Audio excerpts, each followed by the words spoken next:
მოგესალმებით მეგობრებო, დღეს სტუმრად ყავს ბატონი ბიძინა გიორგიევბიანი, შეგახსენეთ ვინც არ იცით, ბატონი ბიძინა მზადდება ერთიანი ნეიტრალური საქართველოს პოლიტსაბჭოს წევრი, ერთ-ერთი დამაარსებელი ამ პარტიისა და ბატონო ბიძინა მოგესალმებით და გმადლობთ რომ მესტუმრეთ და ვიმედოვნებ საინტერესო საუბარი გამოგვივა.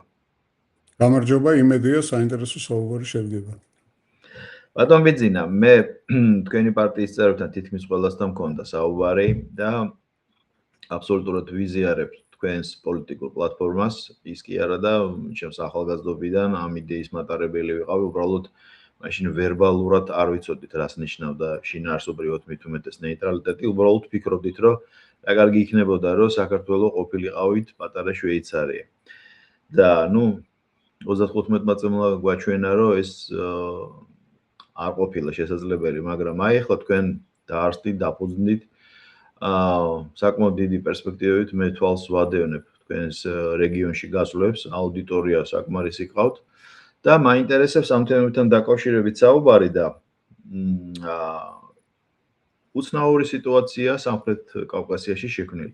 კერძოდ ამ უქმეებზე შვიდში სომხეთში არის არჩევნები, მე ვფიქრობ, რომ სამხრეთ კავკასიისთვის ეს არჩევნები ისეთივე მნიშვნელოვანია, როგორც თავად სომხეთისთვის და სომეხი ხალხისთვის და მაინტერესებს თქვენი აზრი, რა პერსპექტივა შესაძლოა მოყვეს რუსეთ-სომხეთის დაპირისპირებას, მე ამას უკვე ასე დავარქვევ, იმიტომ რომ ის ემბარგოები, რაც სომხურ პროდუქტზე განხორციელდა, ეს ანალოგია იმისა, რაც ჩვენთან 2007-ის მერე განხორციელდა.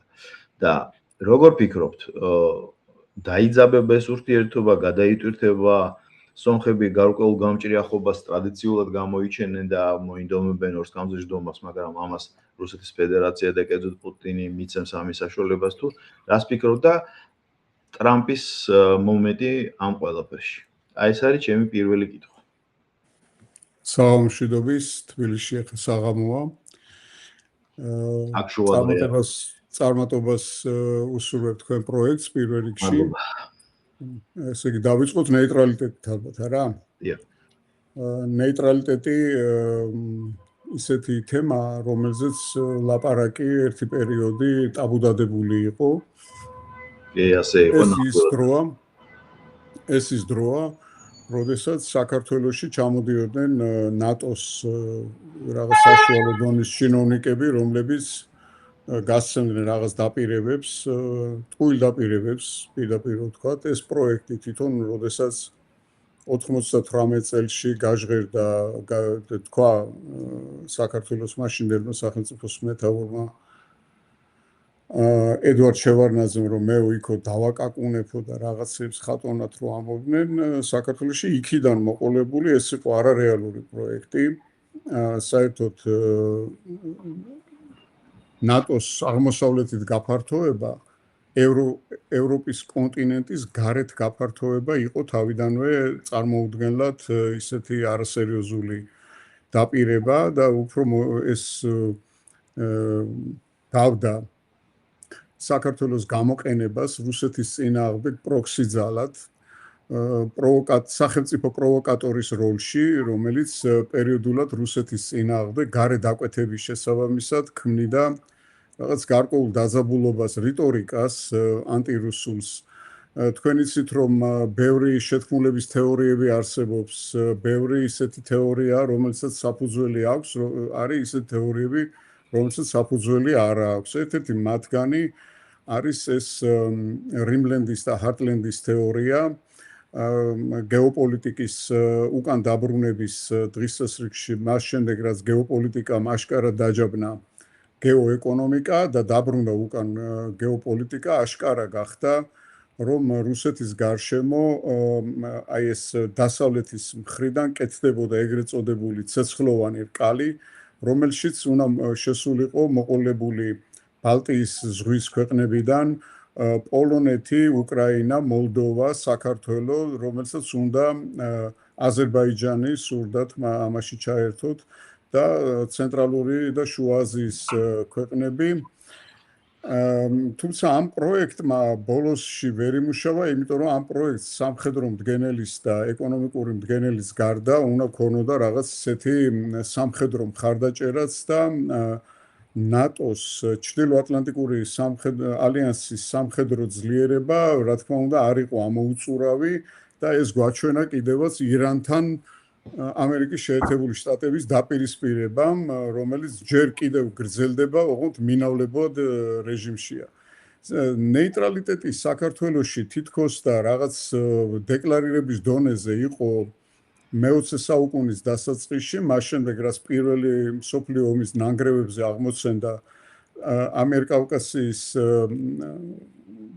ფედერაცია სეიმი, რომელიც ცენტრიც მდებარეობდა თბილისში და შემდეგ დაიშალა ეს სეიმი გარე ძალების მოქმედებით და ეს საქართველოს დამოუკიდებლობის აქტშიც აღნიშნული, რომ გარე ძალების მოქმედების შედეგად დაიშალა, პირდაპირ აღიარებენ ისინი და იქ წერია, რომ საერთაშორისო ომიანობაში საქართველო არის მუდმივი ნეიტრალიტეტის ქვეყანა.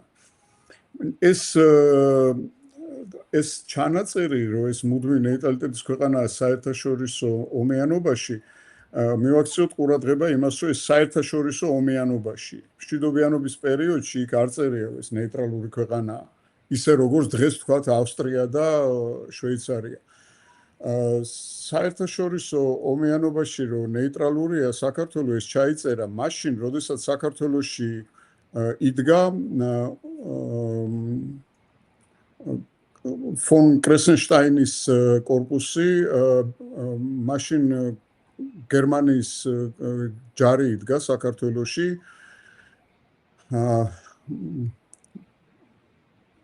фон ბელოუ იყო ესეთი სამხედრო, რომელმაც დიდი წვლილი შეიტანა საქართველოს დამოუკიდებლობის გამოცხადებაში და გრაფი შულენბურგი, რომელიც საქართველოში კონსული იყო დამოუკიდებლობის გამოცხადებამდე და დამოუკიდებლობის გამოცხადების შემდეგ იყო გერმანიის ელჩი ჯერ საქართველოში, შემდეგ უკვე იგი ეს ის გრაფი შულენბურგია, რომელიც მეორე მსოფლიო ომის დასაწყისში მოსკოვში ახორციელებდა დიპლომატიურ მისიას და იყო გერმანული დიპლომატიური მისიის ხელმძღვანელი, სრულუფლებიანი და საგანგებო ელჩი გერმანიისა საბჭოთა კავშირში.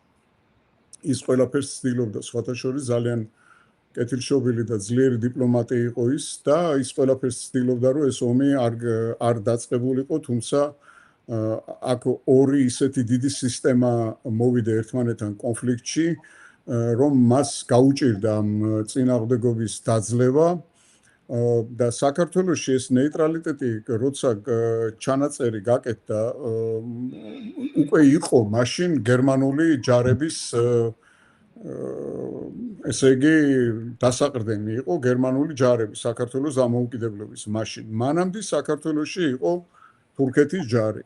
თურქეთის ჯარის გასვლის შემდეგ შემოვიდა გერმანული ჯარი, გერმანული ჯარის გასვლის შემდეგ შემოვიდა ბრიტანელების ჯარი და ბრიტანელების გასვლის შემდეგ, როდესაც ბრიტანეთმა და საბჭოთა რუსეთმა მიაღწიეს ბაქოს ნავთობზე შეთანხმებას, ბრიტანელებმა დაუთმეს ამიერკავკასიას სრულად ბოლშევიკურ რუსეთს და ინგლისელების ჯარის გასვლის შემდეგ შემოვიდა მე-9, მე-5 და მე-11 არმიები საქართველოში.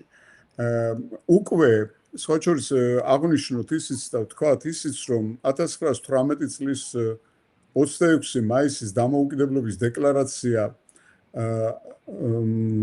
არჩევნების შედეგად შემდგარ ორგანოს არ გამოუცხადებია. ეს გამოაცხადა პოლიტიკური პარტიების ეროვნულმა კრებამ. ამ ეროვნულ კრებაში შედიოდნენ პეტერბურგის დუმაში არჩეული პარლამენტარებიც, მაშინდელი სხვადასხვა პარტიების წარმომადგენლები და იყო ეს ეროვნული კრება იღებდა ვალდებულებას, რომ მოემზადებინა არჩევნები საქართველოში და არჩევნები შედგა 1919 წელს. მანამდე არსებული მთავრობა, რომლის პირველი თავმჯდომარე იყო ნოე რამიშვილი და შემდეგი თავმჯდომარე იყო ნოე ჟორდანია, შემდეგი მთავრობა ისა პირველი მთავრობა იყო მრავალპარტიული, იქ შედიოდნენ სოციალ-ფედერალისტებიც, ეროვნულ-დემოკრატებიც, სოციალ-რევოლუციონერებსაც ჰქონდათ ერთი მანდატი, მე მგონი, მანდატი კი არის ერთი პორტფელი და ბევრნი იყვნენ სოციალ-დემოკრატები, იმიტომ რომ სოციალ-დემოკრატიული მოძრაობა მაშინდელი რაღაც ძალიან ტრენდული და ისეთი მიმდინარეობა იყო მთელ მსოფლიოში, ეს კარლ კაუცკის და ამის წიგნებზე გაზრდილი ხალხი იყო ხელისუფლებაში საქართველოში. სხვა შორის კაუცკი ჩამოვიდა კიდევაც მაშინ საქართველოში და დიდი ზეიმით დახვდნენ და ეს იყო დაახლოებით ისეთი ზეიმი, როგორც ჯორჯ ბუში რო ჩამოვიდა 2005 წელს საქართველოში და შალახორო დაუარა იქ იმაზე, რა ქვია, მეიდანზე. გავაგრძელებ, ესე იგი ამ ნეიტრალიტეტის საქმეს, რომ 1919 წელს, როდესაც არჩევნები ჩატარდა, იქ უკვე ერთპარტიული მთავრობა შეიქმნა სოციალ-დემოკრატების. და 1919 წელს რო ჩატარდა არჩევნები, ამის შემდეგ გამოცხადდა, რომ ის აქტია ძალაში დამოუკიდებლობის, რომელიც მიიღეს 1918 წელს. ხდებით, ანუ ის აქტი, რომელიც 1918 წელს იყო მიღებული, იყო ძალიან ისე ოჩოფეხებზე რა. მაგრამ 1919 წელს უკვე არჩევნების შედეგად არჩეულმა პარლამენტმა რომ გაუკეთა მას ლეგიტიმაცია, ამის შემდეგ ის შევიდა სრულუფლებიან ძალაში, მაგრამ 1919 წლის პრეამბულაში, რომელიც თავზე აწერია 1918 წლის 26 მაისის ტექსტს, სადაც ნეიტრალიტეტია სიტყვა ნახსენები, იქ უკვე 1919 წლის ტექსტში ნეიტრალიტეტის სიტყვა აღარ წერია საერთოდ. ამოიერა, ესე იგი. აი, ამიტომ მოუყევია სამხელა ისტორია. იქ სიტყვა ნეიტრალიტეტი უკვე აღარ წერია. ანუ თითქოს და რა მოხდა ის რომ დაუშვათ მაშინდელმა ხელისუფლებამ თქვა რომ აი საერთაშორისო ვითარებიდან გამომდინარე საქართველოს ნეიტრალიტეტი არის წარმოუდგენელი ოფცია. არა, ეს არ მომხდარა, იმიტომ რომ ჯერ მაშინ კიდევ სომხეთი დამოუკიდებელი ქვეყანაა და სამხრეთ კავკასია მთლიანად არ არის ალყაში, ბოლშევიკურ ალყაში. არა, ნეიტრალიტეტი არ იყო განხილვადი მაშინ და ეს იყო რაღაც რომელიღაც ძლიერს უნდა მიეკედლო. აი დღეს ამბობენ ესეთი ადამიანები, რომ ძლიერი რო დაგესხას თავს, თქვათ რუსეთი რო დაგესხას თავს, შენ რომელიმე ბლოკის წევრი უნდა იყოს, სადმე უნდა შეგეძლოს, რომ დარეკო. აი ამბობენ ვიღაც პოლიტიკოსები ვართო ის თავის თავზე რო იძახიან ის ადამიანები, რომ აი რო დაგვესხას თავს რუსეთი სად დავრეკავთ ჩვენ თითქოს და დაუშვათ 5 ან 6 წლის წინ რო დაგსხმოდა რუსეთი თავს ან 2008 წელს რო დაგვესხა თავს და წაიღო ჩვენი ორი ტერიტორია, ორი დიდი რეგიონი მოგლიჯა საქართველოს და გაუკეთა ოკუპაცია, თითქოს მაშინ სადმე გქონდა ჩვენ ისეთ ადგილას დასარეკი, სადაც დარეკავდი და იქიდან მოვიდოდნენ ვიღაცები, რომლებიც რუსებს აქედან გარეკავდნენ. აი ესეთი მოკლე თვალსაჩინო აქვს აქ ადამიანებს, რომელიც საკუთარ თავს ეძახიან პოლიტიკოსებს. ეხლა რაც შეეხება დღევანდელ ნეიტრალიტეტის ჩვენს კონცეფციას. მე მინდა გითხრათ, რომ ნეიტრალიტეტი არ არის უძლურების და კაპიტულანტური განწყობის ნაყოფი. ნეიტრალიტეტი პირიქით ძლიერი სახელმწიფოს ნიშანია. ნეიტრალიტეტი არის ეკონომიკური და პოლიტიკური ერთობა ისეთი ღირებულებებისა, რომელი ღირებულებებითაც ცხოვრობენ მხოლოდ ძლიერი და მდიდარი ქვეყნები და ისეთი ქვეყნები, რომლებიც თითქმის ერთნაირი სიძლიერის მეზობლებს შორის მდებარეობენ. თქვენ წარმოიდგინეთ, რომ დღეს რომ იყოს მე-19 საუკუნის გარიჟრაჟი, რუსეთი საქართველოსთან დაკავშირებით არანაირად არ გაუწევდა თურქეთის და ირანის ამბიციებს და სურვილებს ამიერკავკასიაში თავისუფალი სავაჭრო ზონების, დერეფნების, შუა სარტყელის პროექტის და ასე შემდეგ, რუსეთი იტყოდა, რომ ეს ტერიტორია არის ჩემი და მე უნდა ვაკონტროლო აქ როგორც აეროპორტები და რკინიგზა, ასევე უნდა ვაკონტროლო ესე იგი სხვა ეს სახელმწიფოები, რომელიც სამხრეთ კავკასიაში მდებარეობს და ამაზე მე-19 საუკუნის თურქეთს ვერ ექნებოდა ისეთი ძლიერი სიტყვა, როგორც დღეს აქვს თურქეთს. ანუ მე იმის თქმა მინდა, რომ დღეს გვაქვს ჩვენ უნიკალური პოლიტიკური მოცემულობა, ეგრეთ წოდებული ვარსკვლავთა წყობა ისეთი, როდესაც ჩვენს გვერდით მდებარე რეგიონალური და გლობალური მოთამაშეები, რეგიონალურ მოთამაშეებში მე ვგულისხმობ ირანს და თურქეთს, ხოლო გლობალურში რუსეთს. რუსეთი გლობალური პოლიტიკის მოთამაშეა ამერიკის შეერთებულ შტატებთან და ჩინეთთან ერთად და ეს რეგიონული და გლობალური სახელმწიფოები, გლობალური სიძლიერის სახელმწიფოები დაახლოებით თანაბარი სამხედრო და ეკონომიკური სიძლიერისაა, რომელთა ინტერესები დაახლოებით თანაბარი სიძლიერით და თანაბარი სურვილებით და თანაბარი ინტერესებით იკვეთება სამხრეთ კავკასიაში, როგორც თურქეთის, ასევე რუსეთის და ასევე ირანის, რომელმაც მიუხედავად წარმოუდგენელი პროპაგანდისტული წინაპირობებისა და წარმოუდგენელი სამხედრო დისბალანსისა შეძლო ამ ომში შეენარჩუნებინა დამოუკიდებლობა და პირიქით რაღაც გარკვეულ ულტიმატუმებსაც უყენებს ისრაელის და ამერიკის შეერთებული შტატების ტანდემს ამ ომში. ეს ტანდემი რამდენად გაძლებს და რამდენად პერსპექტიულია, ეს გამოჩნდება უახლოეს კვირებში და თვეებში. ამიტომ ეს ნეიტრალური სტატუსი ჩვენთვის არ არის რაღაც ესეთი შეშინებული ადამიანების და შეშინებული პოლიტიკური იმით мотивაციით ყოფი ადამიანების რაღაც ისეთი მანევრი. ეს არ არის მანევრი, ეს არის განვითარების პლატფორმა. იმიტომ რომ საქართველო ყოველთვის იყო მოყოლებული აქემენიდების იმპერიიდან,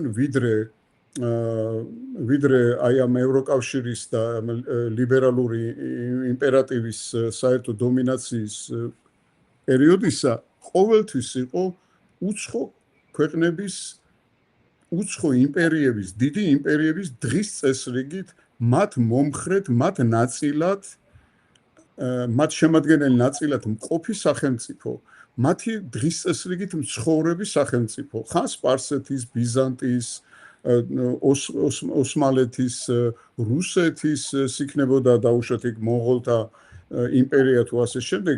ამ იმპერიების პერიფერიაზე ვიყავით ჩვენ და ამან იხსნა საქართველო და რაღაც რამოდენიმე დიდი სახელმწიფოს ინტერესები რო იკვეთებოდა აქ. მაგრამ საქართველოს არ გამოუჩენია არასდროს ის სურვილი, რომ გადარჩენაზე კი არ ვიყოთ ორიენტირებული ჩვენ მუდმივად, არამედ ორიენტირებული ვიყოთ ჩვენი საკუთარი სურვილით განვითარებაზე, რომ ჩვენ გავითვალისწინოთ ამ სახელმწიფოების ისტორიული არსებობა ჩვენს გვერდით, ვთქვათ, რომ ჩვენ გვერდით არ არიან ის რაღაც წარმოსახვაში არსებული ევროპის სახელმწიფოები, რომლებიც რეალურად აღარ არიან ის, რაც დარჩნენ ჩვენ წარმოსახვაში, არამედ ჩვენი მეზობლები არიან ის ქვეყნები, რომლებიც გეოგრაფიულ რუკაზე ჩვენს გვერდით მდებარეობენ. აი ეს არის ამოსავალი წერტილი, რომ ჩვენ ვთქვათ, რომ ვართ იქ, სადაც ყოფილვართ ისტორიულად, სადაც ვრჩებით ჩვენ ისტორიულად და არ იყოს ჩვენი ყურადღება რაღაც წარმოსახვით ილუზორულ სამყაროზე, რომ ჩვენ ვართ იმ ილუზორული წარმოსახვით სამყაროს წევრები. თქვენ წარმოიდგინეთ, რომ წავიკითხე მე ცოტა ხნის წინათ გერმანიის ელჩის ინტერვიუ, რომელიც ამბობს, რომ ერთი არისო საქართველოს მომავლის სცენარი, რომ ის გახდეს ევროკავშირის წევრი და ძლიერი ქვეყნების საკრებულოში შევიდეს, მეორე არისო ის სცენარი, რომ საქართველო დარჩეს მხოლოდ სამხრეთ კავკასიაში და მესამე სცენარიო, ნუ იგივე სცენარი თქვა, რომ ფაქტიურად დარჩეს თავის თავთან საქართველოში და ასე შემდეგ. აქ ჩვენ უნდა ვთქვათ ის, რომ აი ესეთი შეხედულება, რომელიც თქვა ამ გერმანიის ელჩმა, ეს უცხო არ არის და ის პირველი არ არის. თვითონ მოთხოვნილებაც არის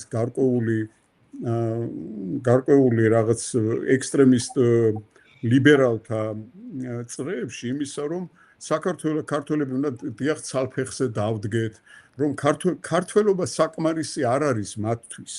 ანუ მათთვის კიდევ დამატებითი სხვა რომელიმე კავშირის წევრობა აუცილებელი ისე როგორც ქართველი ბოლშევიკებისთვის იყო საბჭოთა კავშირის რუსეთის წევრობა აუცილებელი და შეიყვანეს კიდევაც როგორც აუცილებელი იყო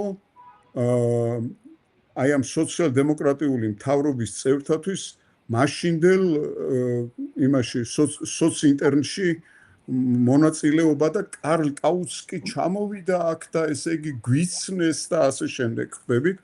ანუ ერთი იდენტიფიკაცია საკუთარი ეროვნული მათ არ ყოფნით.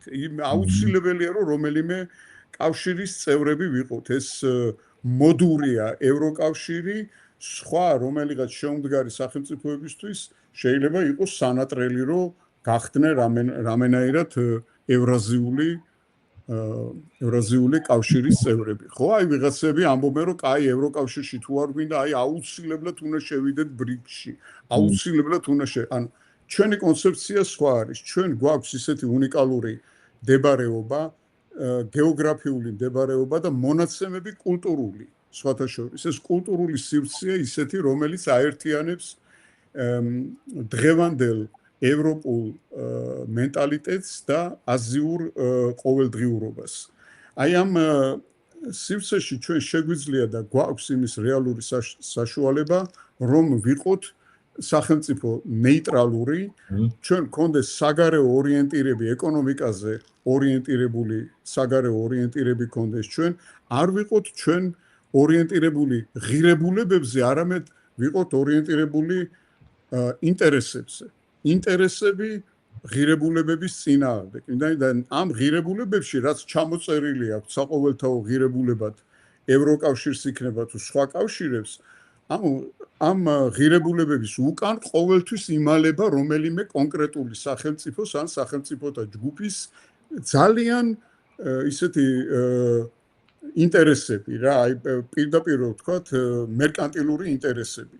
რომ დაუშვათ დღევანდელი ევროკავშირის ინტერესები, დღევანდელი ევროკავშირის ინტერესებს კარგად გამოხატავს საგარეო პოლიტიკის კომისარი კაია კალასი, რომელიც არის ესტონელი, რომლის სახელმწიფოსაც და რომლის ქვეყანასაც ემუქრება საფრთხე რუსეთის ფედერაციისაგან და რომელიც ყველანაირად ცდილობს და ეცდება მომავალშიც, რომ საქართველოში იყოს აგრესიის ცენტრი და არა ბალტიისპირეთში, სადაც ძალიან დიდი ალბათობით შეიძლება რომ დაიწყოს შემდეგი საომარი მოქმედება უკრაინის კონფლიქტის დასრულების შემდეგ.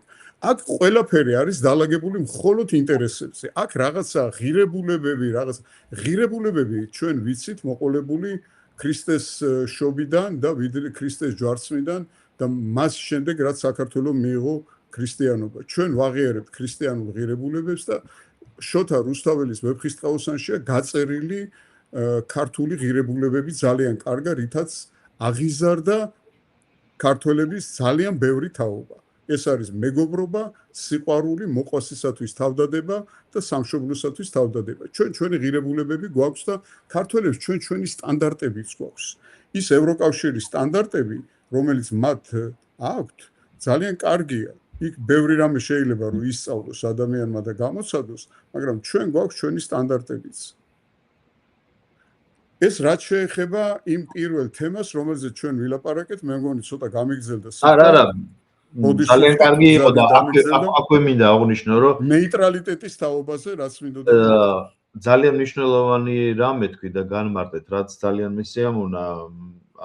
შეიძლება არც კი მეკითხა ეგ და თქვენი ინიციატივით რო წამოვიდა, უფრო კარგი არის. არსებობს აზრი, აქაც, აი ჩვენს თანამემამულეებს შორის და საქართველოს ბევრი გამიგია, რომ ნეიტრალიტეტის იდეა წამოვიდა თითქოს უძლურებისგან და თქვენ კარგად განმარტეთ, რომ უძლურება არაფრში არ არის. სიძლიერეების მნიშვნელოვანია. კი ბატონო.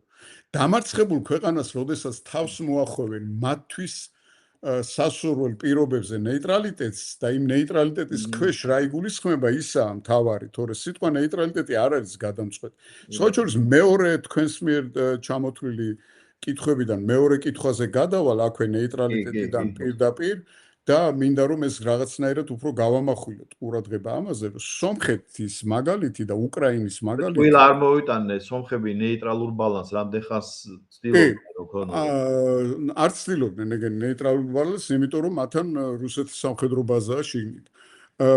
სომხეთის მაგალითი, რომელიც აი ორ დიდ სამხედრო დაპირისპირებულ ბლოკს შორის მოძრაობენ ისინი, ხო, რაღაც ერთი ჯგუფი მოვა პოლიტიკოსების, რომელიც არის დაუშვათ რუსეთში სრული ინტეგრაციის მომხრე და მათი საერთო ბაზრის წევრი და რაღაცა უაქცენტო რუსული ცდილობენ, რომ ისაუბრონ და რაღაცა ის არის ერთი უკიდურესობა და საქართველოშიც არიან ესეთები, არის მეორე, რომელიც ამბობს, რომ აი რაღაც სტაფილოს ჭამით და რაღაც ფუნთუშების ჭამით დადის ქუჩა-ქუჩა და ეს არის მისთვის სახალხო დიპლომატია და სახალხო ისეთი პოლიტიკური პლებსისთვის მისაღები ფიგურის წარმოჩენა, ისინი ამბობენ, რომ ჩვენ ახლა აი აღარ გვინდა ეგენი კაცო თუ არ მოყვიდიან რუსები იაფად გასო, ჩვენო იმდენი ფული გვექნებაო, რომ ვიყიდით სხვებისგან ძვირათო რა. ესეთი ოპტიმისტები არიან ეგენი. ხო და ამპარებენ ინტერესებს ხო, ეხლა საქმე იმაშია, რომ სომხეთის და უკრაინის მაგალითები ჩვენ თვალნათლივ გვაჩვენებს. ძალიან დიდი ჭკუა, გამჭრიახობა, ბევრი წიგნების კითხვა და უნივერსიტეტების და დამთავრება ან გამოჩენილ პროფესორთა წინამძღოლობით რაღაც სადოქტოროების დაცვა არ არის საჭირო, რომ მივხვდეთ, რომ ეს ნეიტრალიტეტი, რომელიცაც ჩვენ ვლაპარაკობთ, ამ ნეიტრალიტეტის და რომელსაც ფაქტიურად ჯერჯერობით ახორციელებს კიდევაც საქართველოს დღევანდელი ხელისუფლება ამ კონფლიქტებთან დაკავშირებით, არის სამხრეთ კავკასიაში დღეისათვის ყველაზე უფრო აქტუალური და პოლიტიკურად ყველაზე უფრო წელში გამართული პოლიტიკური პლატფორმა, რომელსაც უნდა ძალიან სერიოზულად შეხედოს როგორც პოლიტიკოსებმა, ასევე ადამიანებმა, რომლებიც ამ საკითხებით არიან დაინტერესებული. ხა წარმოიდგინეთ თქვენ, რომ სომხეთში, სადაც არჩევნებია კვირის წორს, ხო, ანუ კვირას, აი ამ კვირის უქმეებზე, როგორც თქვენ ბრძანეთ, აქ შეიძლება ცოტა ისეთი სიტუაცია შეიქმნას, იცით, ეხლა დაუშვათ ჩვენ უნდა უსურვოთ მათ სიმშვიდე, სტაბილურობა და არჩევნების შედეგების აღიარება, დამორჩილება და ყველა პოლიტიკური ძალის მიერ აღიარება რეალური შედეგებზე მაქვს ველაპარაკი და ისიც უნდა ვთქვათ, რომ ჩვენ ყველას თავის ინტერესები აქვს, ხო ესეა რა. ჩვენ ქართველები ვართ და ჩვენი ეროვნული ინტერესები გვაქვს და ჩვენ ეროვნულ ინტერესებში შედის, რომ სომხეთის სახელმწიფო იყოს სტაბილური და ეკონომიკურად განვითარებული სახელმწიფო ჩვენ სამხრეთ საზღვრებთან, რომელსაც საქართველოსთან ექნება კარგი სავაჭრო ბალანსი და კარგი პოლიტიკური მშვიდობიანი ურთიერთობა. ხო? აი ეს შეიძლება დადგეს კითხვის ნიშნის ქვეშ იმ შემთხვევაში, თუ მოხდება ის არასასურველი სცენარი, რომ ევროკავშირის ბრიუსელის აი ეს პოლიტიკური ბიუროკრატია მათ მიცემს ყალბიმედებს. იქ შონსონების შესრულება ერევნის მოედანზე და იქ დაუშვათ რაღაც შარლ აზნავურის გარდასული რაღაცა სიმღერების მოგონებებით შესრულებული საფრანგეთის პრეზიდენტის მიერ და ეს მათ ნაკლებად უშველით, იმიტომ რომ ისინი ძალიან მტრულ გარემოში ცხოვრობენ, მტრულ გარემოში იმ მხრივ, რომ მათი სავაჭრო ერთადერთი გზა იყო იმ ქვეყანაში, რომელი ქვეყანაც ეუბნება მათ პირდაპირ, რომ თუ თქვენ მათთან მიდიხართ სავაჭროდ, ჩემთან მაშინ ჩემი ტარიფებით, რაც მე მოგეცი იმისთვის, რომ შენ ყოფილიყავი ჩემი პოლიტიკური მოკავშირე, მაშინ ვეღარ იქნები ესე. ამას ეუბნებიან დაუფარავად. ასეა ხო? ჩვენ ამასობაში მოვახერხეთ ის, რომ საქართველოს სავაჭრო პარტნიორები არიან თურქეთი, ჩინეთი, ჩინეთთან გვაქვს პირდაპირი სავაჭრო ხელშეკრულება თურქეთთან, ევროკავშირთან და საქართველოს რაღაცნაირად გამოიჩინა ფხა იმაში, რომ სავაჭრო ურთიერთობები გახადა მულტიპოლარული. მათი ეკონომიკის 90%-ზე მეტი და სავაჭრო სალდოს ესე იგი დიდი ნაწილი მიმულია ყველანაირად არა მხოლოდ სასოფლო იქ სასოფლო პროდუქტებზე რო არ ლაპარაკი რომ ესე იგი სოფლის მეურნეობის პროდუქტები რაღაც სომხური ვეღარ გავა რუსეთში და ასე შემდეგ ეს არ არის მარტო ეს არ არის პრობლემა იცით იქიდან მოდის ენერგომატარებლები იქ არის ხორბალი სტრატეგიული ნედლეული რომელიც რუსეთიდან ხა თუ ვინმეს უმგზავრია თბილისიდან ბოლნისი დმანისის ტრასაზე იქ ნახავს რომ სატვირთო მანქანების 2/3 არის რუსული ნომრებით რომელსაც ხორბალი მიაქვს სომხეთში ეს ძალიან მნიშვნელოვანია ძალიან მნიშვნელოვანია ასევე უნდა ვთქვათ ერთ-ერთ ყველაზე უფრო მნიშვნელოვან ობიექტზე ეს არის ატომური ელექტროსადგური თქვენ გახსოვთ რამოდენიმე თვის წინ აქ ნაციონალური მოძრაობის აქტივისტები და რაღაც ვითომ ის ინტელექტუალი ნაცები რო არიან ხო ინტელექტუალური კაცის მკვლელები ეს იგივეა დაუშვათ რომ იყოს ვეგეტარიანელი ნიანგი ხო აი ვეგეტარიანელი ნიანგები ხო არიან არა და ისინი ამბობდნენ ეს ინტელექტუალი ჭყალებში ნაცები რომ აიო ნახეთო NVIDIA ჩავიდაო სომხეთშიო და იქო რაღაცას აშენებს და საქართველოსში არ ჩამოვიდაო ისო იცით და აქ საქმე რაშია იცით საქმე იმაშია რომ იქ ელექტროენერგია არის ჭარბი იაფი იმის გამო რომ იქ არის ატომური ელექტროსადგური რომელსაც ამუშავებენ რუსები ხვდებით რაშია საქმე სომხეთის პრობლემა არის ის რომ ეს რევოლუციური გადასვლა ძალიან გავს სააკაშვილისეულ რაღაცა რეფორმებს რომელიც აი რაღაცა ისეთი ტერმინატორის ნაბიჯებით და მუშტით დამანგრეველი რაღაც ყველაფერზე ზემოდან რომ გადახვალ და რაღაც ნათელი მიზნისკენ რომ მიდიხარ რაღაცა ევროპაში მიდიან ისე რომ რუკას ზედ არ უყურებენ იმიტომ რომ ევროპაში რომ უნდა შეხვიდე იქ ჯერ უნდა გადალახო რამენაირად ევროკავშირთან მოლაპარაკებებს შეჩერებული 87 წელს მოლაპარაკებებ გახსნილი და 2013 წელს მოლაპარაკებებს შეჩერებული თურქეთი რომელმაც როცა უკვე მიხვდა რომ იქ ამ თემებზე მას სულტყუილად ალაპარაკებენ და არც ამხელა სამუშაო ძალის შესვლა უნდათ ევროკავშირის შიდა ბაზარზე არც ამხელა სამხედრო ძალის შეყვანა უნდათ ევროკავშირის შიდა სივრცეში და არც ეკონომიკის ინტეგრირება არ უნდათ ევროკავშირში ამის შემდეგ თურქეთმა კონკრეტულად მისმა ლიდერმა ძალიან ძლიერმა ლიდერმა თქვა უარი ამაზე და წითელ ფერად არის აღნიშნული ევროპის ინტეგრაციის რუკაზე. მეორე მხარეს არის ევროპისაკენ კიდევ საქართველო, რომელსაც ძალიან რთული ურთიერთობა აქვს ევროკავშირთან. იქვე არის მეზობელი აზერბაიჯანი, რომელმაც ოფიციალურ დონეზე ევროპარლამენტთან გაწყვიტა ყოველგვარი კომუნიკაცია და ყოველგვარი ურთიერთობა. ეს უნდა გაითვალისწინონ მათ, თუმცა მე მათ წარმატებას უსურვებ და ჩვენ მათ საშინაო საქმეებში რა თქმა უნდა არ ჩავერევით, უბრალოდ დიდი სიფრთხილით და დიდი ინტერესით ვაკვირდებით როგორ განვითარდება იქ მოვლენები და ძალიან გვინდა რომ ეს განვითარდეს კარგად, თუმცა კიდევ ერთხელ დავამატებ ამას და რამენაირად მინდა ეს რომ ქართულ ესე იგი მედია სივრცეში ხმამაღლა ვთქვა რომ სომხეთის და უკრაინის მაგალითი ჩვენ ნათლად გვაჩვენებს რაოდენ აქტუალურია საქართველოსთვის ნეიტრალიტეტის სტატუსი და აქვე დავამატებ იმას რომ 35 წლის განმავლობაში ჩვენ იმ ნატოში კაკუნის ის ვითომ ძალიან დიდი პოლიტიკოსები რო იყვნენ იმ კაკუნის ნაცვლად რომ გვემუშავა ნეიტრალიტეტზე და ნაკლები დაგვეცინა ჩვენ ნაკლებად სასაცილოდ აგვეგდო თურქმენეთი, რომელმაც მაშინვე 91 წელს გამოაცხადა ნეიტრალიტეტი, როგორც კი დამოუკიდებლობა გამოაცხადა, იქვე გამოაცხადა ნეიტრალიტეტი და ყველა მაშინ ისე ხიარულობდა, რომ კაცო თურქმენეთი და ეს აი დათუნია გამოუგზავნა იქიდან.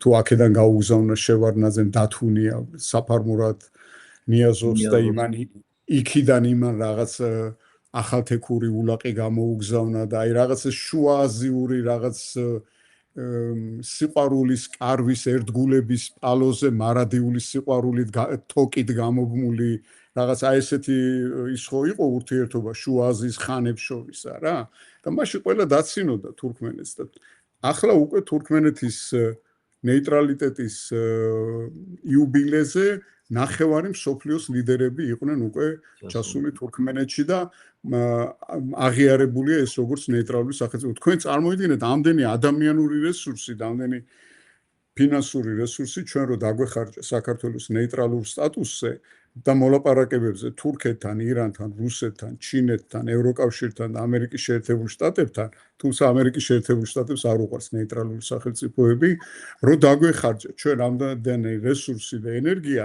ჩვენ დღეს წარმოდგენით მე მგონი რომ უფრო წინ ვიქნებოდით ბევრად უკეთ ეკონომიკური თვალსაზრისითაც ვიდრე დღეს როდესაც ჩვენ ტერიტორიული მთლიანობა დარღვეულია და ტერიტორიული მთლიანობა დარღვეული გვაქვს და აქ ისეთი სიტუაცია სამხრეთ კავკასიაში რომ ძალიან რთული პრეფერენსია დარიგებული და აქ ჩვენ მართებს ძალიან დიდი გამჭრიახობა და მოთმინება და სტრატეგიული მოთმინება და გამძლეობა.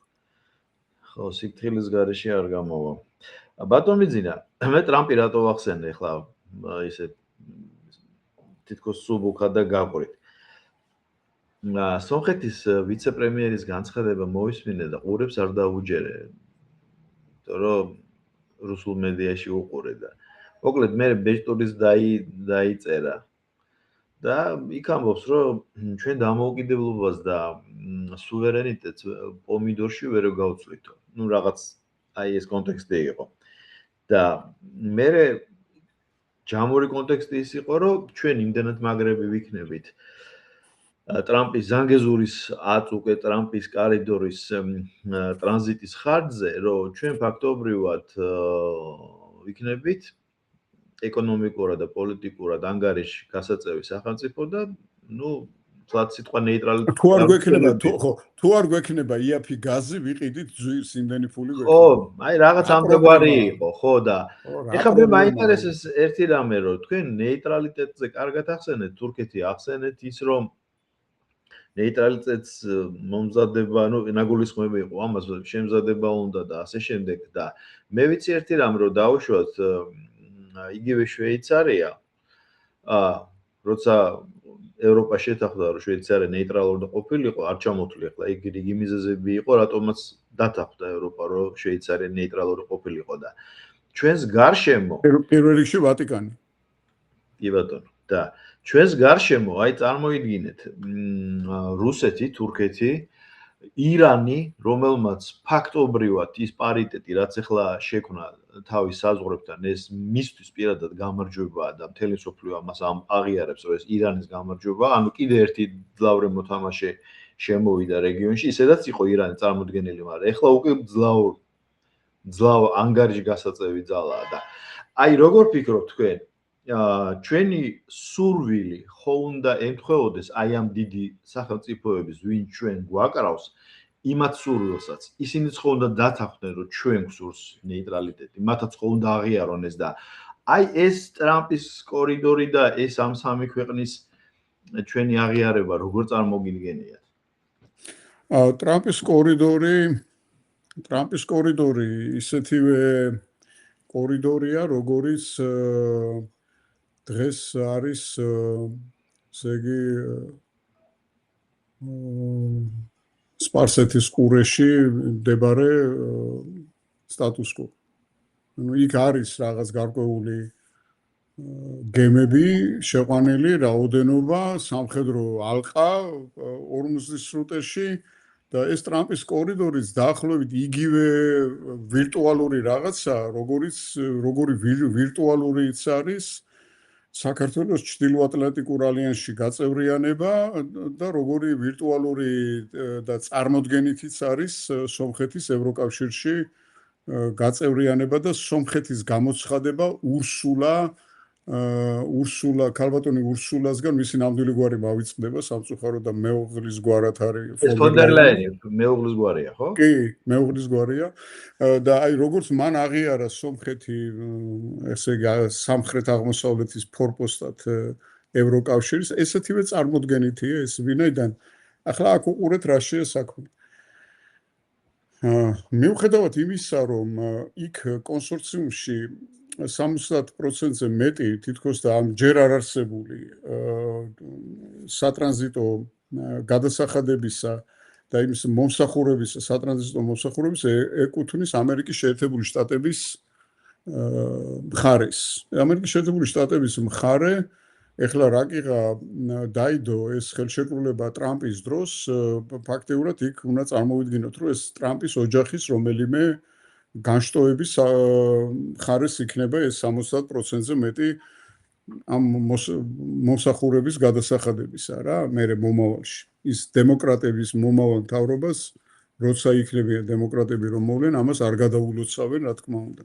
და სახელმწიფო ხაზინაში კერძო კონსორციუმი იქნება, რაღაც კერძო თქვენ ამბობთ, რომ ეს ამერიკას აღარ იქნება მემკვიდრეობით. ეს კერძო არა, მემკვიდრეობით იქნება, მაგრამ ეს იქნება კერძო ფირმა, ანუ ამერიკის მხარე დადო უკვე ხელშეკრულება, რომ ეს იქნება ამერიკული მხარის, ეს ამერიკული მხარე გამოვლინდება ცოტა ხანში და იქნება კერძო და ასევე ამის დაცვაც იქნება ამერიკული კერძო სამხედრო. ეს მნიშვნელობა არ იქნება ვინ მოვა ნოემბერში ან 28-ში, ხო?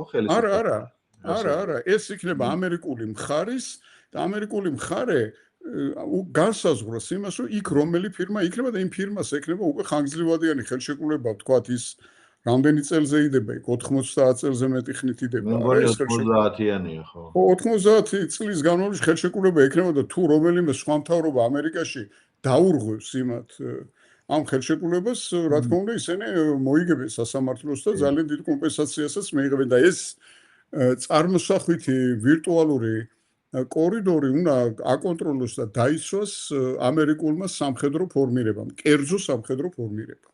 ეხლა თქვენ როგორ წარმოგიდგენიათ, როდესაც ჰორმუზის სრუტეში მიმდინარეობს ესეთი სამხედრო მოქმედებები, როდესაც ირანმა ფაქტიურად შეინარჩუნა თავისი ხელისუფლება, სახელმწიფო სტრუქტურები, იარაღი, შეინარჩუნა ატომური პროგრამებიც, ეს მშვიდობიანია თუ როგორი ეს გამოჩნდება ცოტა ხანში, სულ რაღაც. ისინი ამბობენ, რომ არ დათმობენ ამ პროგრამების განვითარებას. და როგორ წარმოგიდგენიათ ახლა თქვენ რომ თეირანი დაუშვებს იმას რომ სადღაც ზურგს უკან სომხეთის საზღვართან დგანან ამერიკელი ჯარისკაცები, ასევე ამერიკელი ჯარისკაცები დგანან ესე იგი სპარსეთის ყურეში და ამას მშვიდად შეეგუება ირანის ხელისუფლება. არაფერს არ ვამბობ მე რუსეთზე, რომლისთვისაც აუცილებლად და სტრატეგიული მოკავშირეა და ამ ომების შემდეგ ისეთ ახლო მოკავშირედ გადაიქცა ირანი და რომლის რუსეთისთვის აუცილებელია ირანთან პირდაპირი საკომუნიკაცია ხმელეთზე და არა ზღვების შემოვლით, ზღვებისა, სადაც სრუტეებს და სავაჭრო გზებს ტოტალურად აკონტროლებენ ბრიტანული და ამერიკული და ფრანგული სამხედრო შენაერთები, რუსეთისთვის აუცილებლად საჭირო იქნება და მოთხოვნა იქნება მისთვის აუცილებლად პირობა იმისა, რომ ირანთან კონდეს სახმელეთო შეხება და საზღვარი და გასასვლელი თბილ ზღვებზე სამხრეთის და თბილ ოკეანეზე სამხრეთის მიმართულებით სავაჭრო გასაგებია ხო თქვენასაც ამბობთ. აზერბაიჯანის, საქართველოს და თურქეთის გავლით. და სომხეთის ინტერესი ის რომ ლეინაკანში ჯერ კიდე უკაცრავად ეხლა გიუმრიში სახურობთ ლეინაკანში დეკიდან მახსოვს. ეხლა რო გიუმრი არის. გიუმში რო მე მგონი ერთი ბრიგადა მოყოთ კარგად შეერაღებული, მოდერნიზირებული დგას. რაღაც იქვე ყურის ძირში ეს ამერიკული ჩევეკა, ბოდიშით კერძო სამხედრო კომპანია. ეს ახლა ოქსიმორონია და ახლა დავიჯერო ეს მედიისთვის შეიძლება ყველაფრის თქმა რაც მოგესურვება, რაღაც საფუძველი ხო უნდა კონდეს და საფუძველი ხო აი ამას ვამბობდი ბატონ ნიკოლოზ მე ზუსტად რომ რამდენად აყვება სომხური პოლიტიკური ისტაბლიშმენტი ამ ევროკავშირის ეს ყველაფერი არის წამოსული ევროპიდან ეს ყველაფერი მოდის ევროპიდან ევროკავშირის ბრიუსელის კორიდორებიდან მათ არწმუნებენ რომ ნუ გეშინიათ ჩვენ აქ ვართ ქართველებმა ჩვენ გამოვიჩინეთ ჭკუა ჩვენმა ხელისუფლებამ და ხელისუფლებაში მაშინ მყოფმა ადამიანებმა პირდაპირ საქართველოს ომისში ჩართვის დროს მათ კითხეს რომ აი ჩვენ რო აღარ ვივაჭრებთ რუსეთთან ეს გამოიწვევს ჩვენს ეკონომიკურ კოლაფს თქვენ მზად ხართ რომ ჩვენ ამის კომპენსაცია გავუკეთოთ არა უთხრეს ხო გარდა იმისა რომ იქ გვითხრეს რომ აი თქვენ რაღაც ტყეებში გადით 3 დღის მერე და ანუ ჩვენ ლონდონში იცით რა არის არ უნდა გამოგვაკლდეს დილით ერთი თბილისის ფუნთუშაც არ უნდა გამოაკვდეს ჩვენ საუზმეს და თქვენ ტყეებში გადით და იქ მოგეხმარებით კაცო ჩვენ რო ეომოთ მერე რუსებს და რუსებს რუს ომი უხარია კაცო რუსი 2008-ში ხო მაგრა დაგვეხმარნენ და ეხლაც მაგრამ კი რასაკვირველია ხო 2008-ში რო დაგვეხმარენ ეგ გვახსოვს და 2008-მდეც ბევრი გვახსოვს რა ხო მათი დახმარება როგორი იყო გნებავთ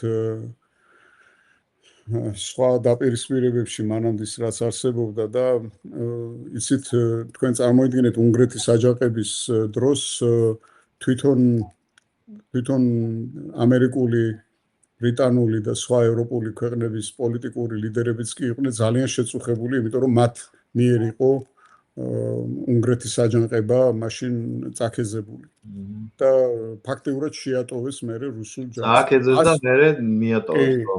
სამწუხაროდ. და ახლა უფრო ირკვევა რომ ინსპირირებული იყო და მერე. კი, ასე პროფესორი ტრამპი რომ ირანში წინა წელს, არა წელს იყო რომ ამხნევებდა რომ გამოდით ქუჩაში და აქვე ვარ. ახმარება გზაშია, ეუბნება პირდაპირ სრულად და წარმოიდგინეთ თქვენ ეხლა რო ესეა, ხო, ეხლა რო ესეა თქვენ წარმოიდგინეთ რა იქნება. ასე იყო პრაღაშიც. ხო? ასე იყო პრაღაშიც. და ეს ძალიან ეს ისტორიული მაგალითები ჩვენ გვაქვს და ძალიან კარგია რომ ქართულმა პოლიტიკურმა წრეებმა ეს ყველაფერი გაითვალისწინეს. იმედი მაქვს რომ ხო და მომავალშიც გავითვალისწინებენ. მე არ ვიცი რატოა ესე რატოა ესეთი დაიმედებით მათ იმედზე რაღაც შეიძლება არ გამოურიცხავ მე რომ ჩვენ არ გვაქვს რაიმე ინფორმაცია და მან იცის ბატონმა ნიკოლმა იცის რაღაც ისეთი რომელიც დანარჩენმა ევრაზიის კონტინენტმა არ იცის და რაღაც გარკვეული გვირაბი მოდის ან რაღაცა პირდაპირ ევროკავშირთან დამაკავშირებელი რომელიც მას მერე კომპენსაციას გაუკეთებს ეკონომიკური კავშირების. აი ახლა უკვე ამ სოფლის მეურნეობის პროდუქციაზე მინდა მე ჩემი გაჭირვება გითხრათ რომ ეს პროდუქცია მე ხო ამის სპეციალისტი ვარ და ვიკვლევ და სულ რაღაცა მე ჩემი რაღაც გარკვეული ვენახები რაღაც ნუშის და კაკლის და რაღაცების ბაღები გვაქვს ჩვენ და მე ახლა იმაზე ვფიქრობ ეს პროდუქცია რომელიც ვეღარ გავა რუსეთში ახლა კი ამბობს მათი პრეზიდენტი რომ ჩვენ ახალბაზრებს ვიპოვითო მაგრამ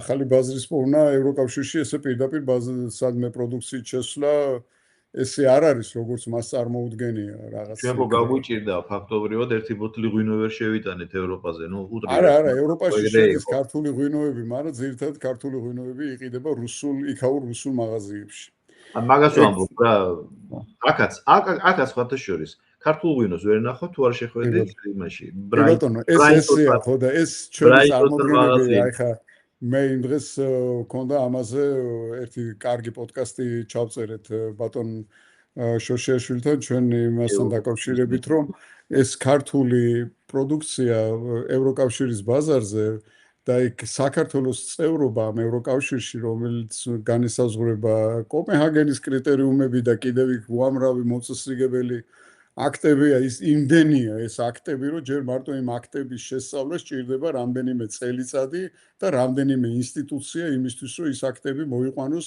ქართულ კანონმდებლობასთან წესრიგში, არათუ დაუშვათ დავიცვათ ის ყველა მოცემული ვალდებულება, რომელიც იქ არის და რომელიც გვაქვს იქ. შესაბამისად, ეს პროდუქცია, რომელიც მათ დაუბლოკეს რუსეთში შესატანად, პირველ რიგში მიაწვევა მეზობელ ქვეყნებს, როგორიც არის საქართველო, ეხლა აზერბაიჯანში მათ ხელგაშლილად არელიან, ირანში შეიძლება მათ რო გაყიდონ და სხვა ქვეყნებშიც მოძებნიან. ეხლა თურქეთში მათი ძალიან ძლიერი და დიდი დიასპორა ცხოვრობს და იქაც რამენაირად შეძლებს სავაჭრო ურთიერთობების ჩამოყალიბებას. და საერთო ჯამში ეს ძალიან რთული საკითხია, როდესაც კონფრონტაციაში შედიხარ ვინმეს იმედად ისეთ ძლიერ სამხედრო აგრესიულ მეზობელთან, როგორიც არის რუსეთი, რომელსაც შეუძლია რომ ერთ დღეში დაგიკეტოს ბაზარიც და გამოიწვიოს გარკვეული დესტაბილიზაცია ჩვენ ქვეყანაში. ოდიში ამას გავუთიშავ ერთი წუთით, თორე ეს არ გაჩერდება ისეთი კაცი. ბატონ ბეძინა, კარგი დაუშვა და პაშინიანის გამჭრიახობაზე იყოს ეს ყველაფერი, რასაც ის აკეთებს და გეგმავს ალბათ, მაგრამ ირანი, თურქეთი, რუსეთი, როგორ ფიქრობთ, არის ამის წინასაფუძველი იმაზე, რომ ეს სამი სახელმწიფო შეთანხმდეს, რომ საქართველო იყოს ნეიტრალური. როგორ ფიქრობთ? ამის რეალური საფუძველი არსებობს. თქვენ წარმოიდგინეთ, თუ გავითვალისწინებთ იმ ინტერესებს, რომელიც აქვს რეგიონში თურქეთს და რუსეთს და ირანს და ჩინეთს. ხო, მე ჩინეთი არ მithქვამს, იმიტომ რომ აი ჩინეთი მოშორებით არის, მაგრამ ალბათ იმასაც ისეთივე ინტერესი აქვს, ხო? არა, ჩინეთს აქვს ძალიან სერიოზული ინტერესები აქვს, იმიტომ რომ ჩინეთი ერთ-ერთი უდიდესი პარტნიორია ევროკავშირთან ვაჭრობის, ევროკავშირთან ვაჭრობა ჩინეთისთვის პრიორიტეტულია და ერთ-ერთი არა, ძირითადი შუა კორიდორის ძირითადი შემადგენელია საქართველო. დღეს მაგალითად მინდა ჩვენ მაყურებელს, ვინც ჩვენს დიალოგს უყურებს და მსმენელს, უთხრა ის, რომ დღეს პირველად ოფიციალურად გაიხსნა ბაქო თბილისი ყარსის რკინიგზა, რომელზეც ერთი წლის წინ თქვა ერდოღანმა, რომ ეს უნდა გადავაკეთოთ ჩვენ ორ ლიანდაგიან რკინიგზად და კიდევ უფრო უნდა გაფართოვდეს. ჩინეთის გარდა იმაში, რა ქვია, ანაკლიის სპორტში ტვირთების დატვირთვა ის აი ეს ხაკაცი რო იყო გიტარაზე მომღერალი ბანკირი ხაზარაძე რო ამბობდა ეგ ამერიკელები უნდა შემოვიყვანო და ის ჩინეთის გარდა ტვირთი ამ პორტებისთვის და ამ რკინიგზებისთვის არ აქვს არავის. ეს არის ცალსახა და ერთმნიშვნელოვანი. ძალიან კარგი იქნება თუ ამ ომის დასრულების შემდეგ და წინა აზიაში მშვიდობის დამყარების შემდეგ ინდოეთის ტვირთებიც ირანის და სომხეთის გავლით შემოვა საქართველოს პორტებში და ევროპისაკენ გაემართება საქართველოს პორტები. ძალიან საინტერესო პროექტი აქვს თურქეთს, რომელმაც მოიყვანა ყარსი ბათუმთან მოყავთ რკინიგზა და ძალიან კარგი იქნება თუ ეს შავი ზღვისპირეთის რკინიგზაც აღდგება და ჩაირთვება და რუსეთი დაუბრუნდება თავის რეალურ მდგომარეობას და რუსეთთან დაიწყება მოლაპარაკებები ამ საკითხებზე, მხოლოდ მას შემდეგ, რაც გარკვეული წინაპირობები იქნება საერთაშორისო და დიდ პარტნიორებთან თანამშრომლობით საქართველოს ტერიტორიული მთლიანობის ოფიციალურ დონეზე აღიარების. ბატონ ბიძინა, საქართველოში პარტია არ არის, არ აქვს მნიშვნელობა, სახელისუფლება იქნება ასოცირებული ხელისუფლებასთან თუ ოპოზიციური. ყველას დღის წესრიგში აქვს და ბუნებრივი ასეც უნდა იყოს ქვეყნის გაერთიანება. აი თვითონ საქართველოს პლატფორმა როგორც ნეიტრალური სახელმწიფოსი აი იმ მონახაზიდან როგორც თქვენ საკმაოდ განმარტებით ისაუბრეთ პერსპექტივის ჩათვლით. როგორ შეიძლება რომ აი ეს რკინიგზა და ეს აფხაზეთის მომენტი გადაწყდეს ისე, რომ დაუშვათ ჩვენ საზიანოთ არ იყოს, ხვდებით? ანუ ჩვენ გავხსნათ რკინი გზა. ოღონდ ეს არ იყოს მაგალითად იმპერატიული გადაწყვეტილება რუსეთის, ხვდებით ხო? ანუ აი დაწოლით ან წნეხით ან მუქარით და ეს იყოს პარიტეტული. თქვენ ხო ამაზე გიფიქრეთ ხა პარტია პოლიტიკაში მე მინდა დაუკავშირო ეს საქართველოს ნეიტრალიტეტს. საქართველოს ტერიტორიული მთლიანობის აღდგენა თუ კი საქართველო არ იქნება ნეიტრალური და თუ კი საქართველო იქნება რუსეთთან მტრულად განწყობილი სამხედრო ბლოკის წევრი სამწუხაროდ ვერ მოხდება. იმ შემთხვევაში თუ საქართველო იქნება ნეიტრალური სახელმწიფო, ჩვენ გვაქვს თეორიული შანსი იმისა, რომ ანუ თუ საქართველო იქნება თქვათ ნატოს წევრი და აფხაზეთი იქნება რუსეთთან სამხედრო კავშირით დაკავშირებული ტერიტორია, ამ შემთხვევაში არსებობს მხოლოდ კონფლიქტის სამხედრო გზით გადაწყვეტის გზა. სხვა გზა აქ აღარ რჩება. ანუ ჩვენ ტერიტორიას საერთაშორისო სამხედრო ძალებს ვთავაზობთ იმისთვის, რომ მოდით ჩვენ ტერიტორიაზე გააჩაღეთ ომი და ეს დაგვიბრუნეთ რაღაც გარკვეული ჩვენი ტერიტორია, რომელიც წაგვართოს რუსეთმა უკან. ხვდებით? ანუ ორი დაპირისპირებული მხარე, რომელმაც უკრაინაში უკვე ომობენ, იქ უკრაინის ომი რო პროქსი ომია, ეს თვითონ ამერიკის შეერთებული შტატების ადმინისტრაციის განცხადებაა. ჩემი და თქვენი მოგონილი არ არის. პირდაპირ თქვენს მათ თეთრსახში რო შევიდნენ, რომ ეს პროქსი ომი, რომელსაც ჩვენ ვაწარმოებთ რუსეთის წინააღმდეგ, უნდა შეწყდესო. ხო, ეს ხო ჩვენი მოგონილი არ არის. ასეთივე პროქსი ომი არ შეიძლება რომ იყოს საქართველოს, იმიტომ რომ საქართველო პატარა ქვეყანაა და ჩვენ უკან დახევის ტერიტორიას არ აგვაქვს. ჩვენ არ გაგვაჩნია ისეთი რესურსები, როგორიც უკრაინას ჰქონდა, არც ადამიანური, არც ევროკავშირის ქვეყნებს ვებჯინებით ზედრო მატარებლებით იქიდან დახმარება შემოვიდეს ჩვენთან. როგეუნებიან დახმარება მიდი ეომეთ დახმარებას შემოგიტან, რანაირად შემოგიტანენ, კაცო, ის მონტროს კონვენცია, ვინმეს კი არ გაუქმებია, შავი ზღვა არის რუსეთის და თურქეთის კონტროლის ქვეშ. იქ შიგნით სამხედრო გემები ვერ შემოვა, დახმარება ჩვენთან ვერ შემოვა. და თურქეთი არანაირად არასდროს არ გამოუცხადებს რუსეთს საქართველოს გულისთვის ომს, ისე როგორც რუსეთი ვერ გამოუცხადებს საქართველოს გულისთვის ომს ვერც თურქეთს და ვერც ირანს. აქ ძალიან ისეთი წონასწორობის პრინციპი მუშაობს. ნეიტრალიტეტი არის ის ერთადერთი საშუალება, როდესაც შენ გეხსნება გეძლევა საშუალება იმისა, რომ საერთაშორისო ურთიერთობებში ის ქვეყნები, რომლებსაც ინტერესი აქვთ, რომ საქართველო იყოს ნეიტრალური ქვეყანა და საქართველოზე გადიოდეს როგორც სავაჭრო გზები, ასევე საქართველო იყოს ფინანსური ჰაბი და გადამამუშავებელი და შემნახველი ჰაბი, ამ საერთაშორისო რაღაც გარკვეულმა ქვეყნების ჯგუფმა მოლაპარაკების მაგიდაზე განხილულ იქნას აფხაზურ მხარესთან ერთად. ის ინტერესები, რომელიც შეიძლება რომ აკმაყოფილებდნენ საქართველოს და აკმაყოფილებდეს სხვა ქვეყნებსაც, რომელიც საქართველოს ტერიტორიულ მთლიანობაში განიხილავს აფხაზეთის ოკუპირებულ ტერიტორიას. მე ვიცი, ახლა უყურებ ძალიან ყურადღებით ამ აფხაზეთში მათ რაღაც პოლიტიკურ იმებს, რა ქვია, პოდკასტებს და დიალოგებს და ეს ადამიანები არიან ორიენტირებული მხოლოდ იმაზე, რომ რამენაირად არ ჩაცხრეს კონფლიქტი საქართველოს და რუსეთს შორის. ხო, ისინი ამბობენ, ჩვენ გამარჯვებული ვართ, ჩვენ ყავდა უფრო ძლიერი უბნის ბიჭი, რომელიც მოუყვანეთ ქართველებს, ომი მოუგეთ, რაღაც იქ ყვავილებით აღნიშნავთ ჩვენ გამარჯვების დღეებს, ასე ახლა რაში არიან გამარჯვებული, იქიდან მაგათ ფაქტიურად გამოდევნეს საქართველოს ქართული მოსახლეობა და ვინც დარჩა გარის რაიონში, ისინიც ყავთ აპარტეიდული კანონის ქვეშ. პირდაპირ გითხრა. ესე იგი უშლიან ქართული იმის რა ქვია სწავლა განათლებას და ასე შემდეგ.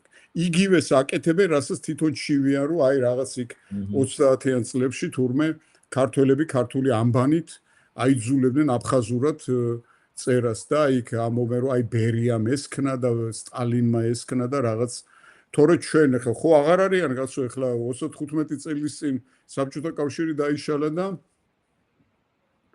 33 წელია რაც ქართველები გამოდევნეს იქიდან ხო რაღაც მე ახლა აფხაზი კოსმონავტები ფრინავები და ზუსტი ტექნოლოგიის და ნანოტექნოლოგიის განვითარებას ვერ ვამჩნევ აფხაზეთში ხო თუ ქართველები უშვილდნენ ხელს მათ რაღაც ძალიან ისეთ იმაში განვითარებას ვერ ვამჩნევთ არა ჩვენ ამას ახლა ღმერთმა ხელი მოუმართოთ მე მათთვის სუდის მსურველი არა ვარ მაგრამ ჩვენ ხარჯზე არა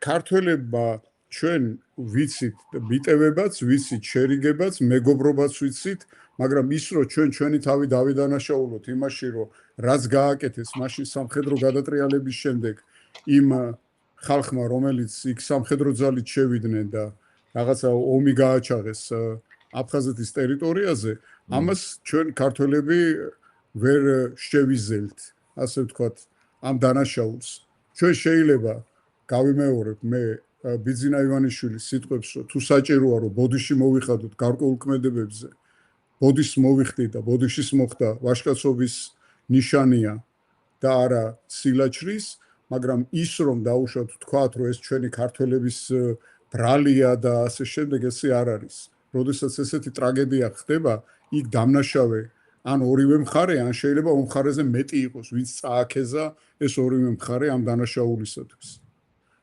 ანუ საქართველოს ნეიტრალიტეტი როგორც პოლიტიკური პლატფორმა არის ერთ-ერთი გადამწყვეტი და მნიშვნელოვანი საქართველოს ტერიტორიული მთლიანობის აღდგენის გზაზე სტატუსი ურთიერთობა დაუშვათ იქ ფინანსური ურთიერთობა იქნება ეს თუ სხვა პოლიტიკური ურთიერთობა ორპალატიანი პარლამენტი იქნება თუ როგორი იქნება ეს უკვე ძალიან ისეთი საკითხებია რომელ საკითხებზეც უნდა იმუშაონ მაღალი დონის სპეციალისტებმა ჩვენ ვაწარმოებდით აფხაზებთან მოლაპარაკებას 91 წელს და იქ იყვნენ ბატონი ავთო დემეტრაძე დღეს ვინც მოქმედია ცხონებული ლევან ალექსიძე და სხვა იურისტები რომლებიც ძალიან მაღალი დონის იურისტები იყვნენ და ჩვენ შევქმნით მაშინ ისეთი საკანონმდებლო ბაზა რომელმაც აფხაზეთში მოგვცა ჩვენ გარანტირებული მშვიდობა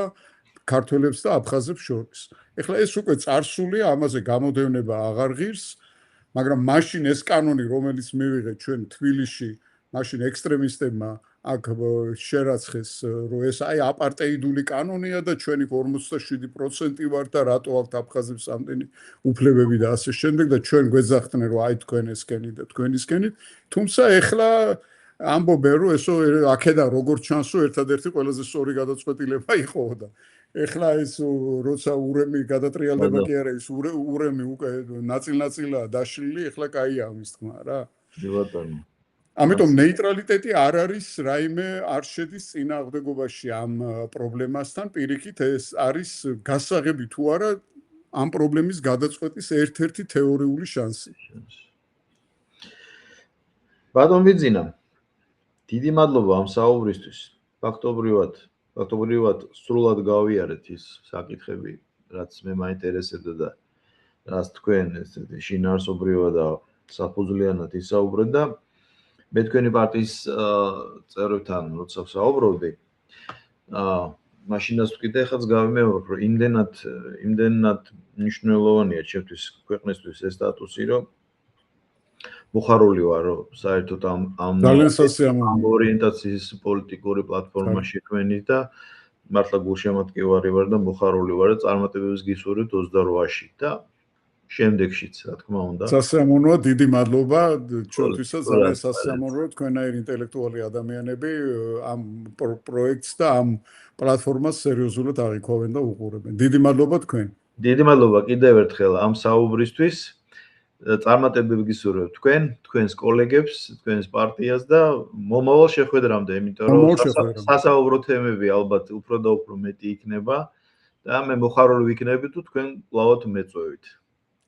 სიკეთე მოგცეთ ღმერთმა, მადლობა. აბა დროებით. დროებით.